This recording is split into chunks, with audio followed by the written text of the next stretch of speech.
Alhamdulillahirabbil alamin wa bihi nasta'in ala umurid dunya waddin. Wassalatu wassalamu ala asyrafil anbiya wal mursalin sayyidina wa maulana Muhammadin wa ala alihi washabihi ajma'in. Amma ba'du. Yang terhormat asatidat Pondok Pesantren Pasca Tahfidz Bait Al-Qur'an dan teman-temanku yang senasib dan seperjuangan, semoga dirahmati Allah, amin. Pertama, marilah kita panjatkan rasa syukur kita kepada Allah Subhanahu wa taala yang telah melimpahkan rahmat taufik kepada kita semua sehingga kita dapat melaksanakan rutinitas kita seperti biasanya. Yang kedua kalinya, sholawat beserta salam tetap tercurahkan kepada junjungan kita Nabi Muhammad SAW. Semoga kita diakui umatnya kelak di yaumul qiyamah. Amin amin ya rabbal alamin.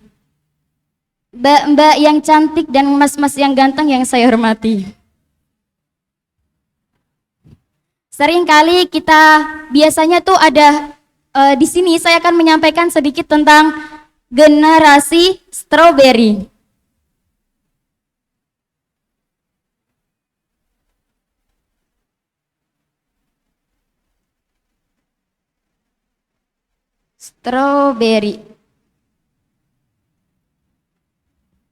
Generasi strawberry.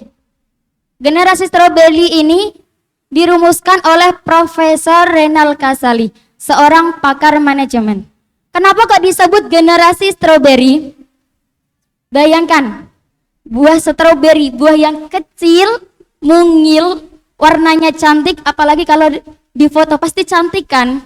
Nah, tapi sayangnya mudah penyok dan cepat. Itu seperti kita, seperti sebagian anak muda zaman sekarang ini. Mereka itu sebenarnya kreatif, inovatif, tapi sayangnya apa yang pertama? Ciri-ciri ya. Ciri-ciri. Baperan.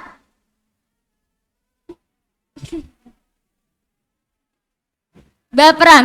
Yang kedua, mudah menyerah.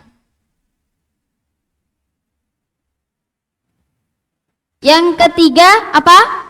Gengsi. Gengsian. Gengsinya tinggi. Gengsi.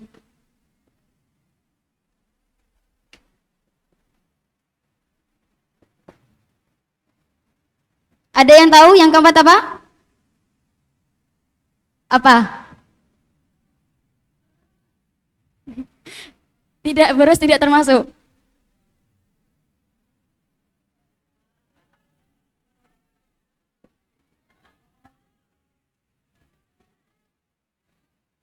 Iya, galau. Nah, padahal kita itu sebagai generasi anak muda zaman sekarang ini tuh kita tuh seharusnya harus yang tangguh, unggul dan kuat. Lalu bagaimana caranya agar kita itu berubah dari generasi strawberry menjadi generasi yang berkarakter baja? Yang pertama, solusi ya.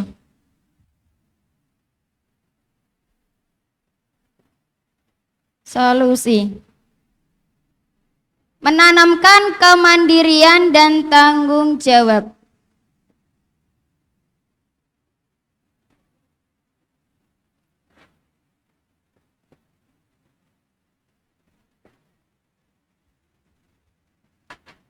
Dalam sejarah Islam, para sahabat Nabi adalah tauladan baik sejak masa muda.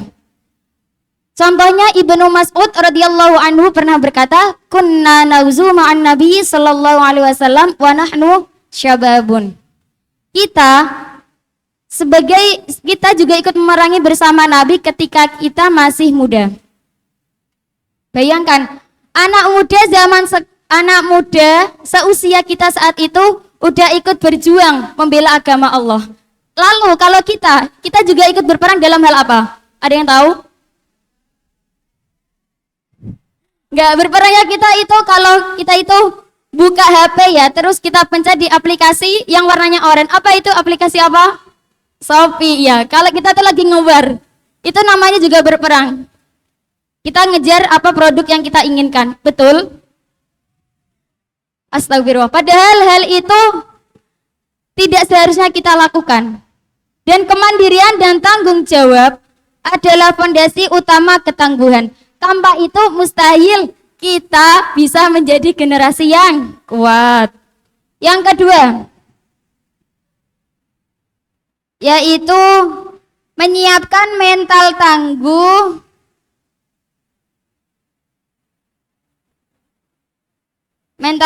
untuk menghadapi ujian.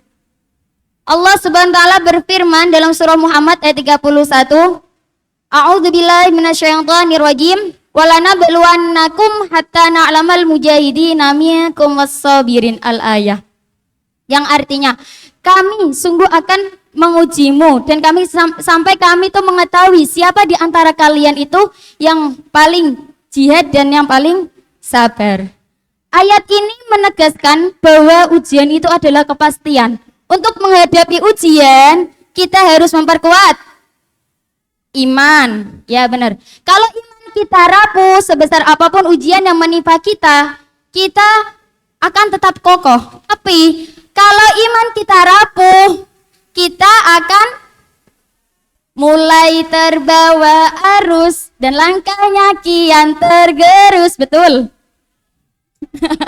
Oh ya, salah nada, maaf ya. Yang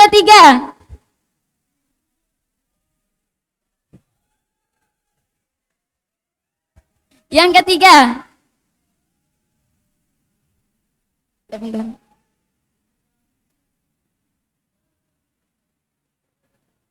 membulatkan tekad dan prinsip.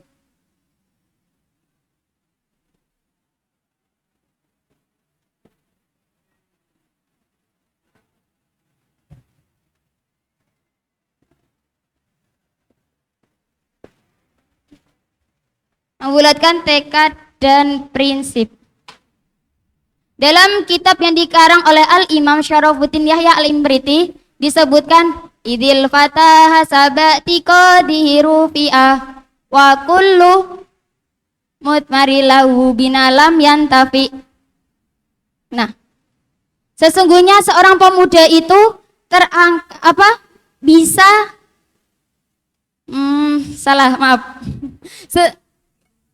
wa kullu man lam yatakid lam yantafi. Ya benar, maaf ya.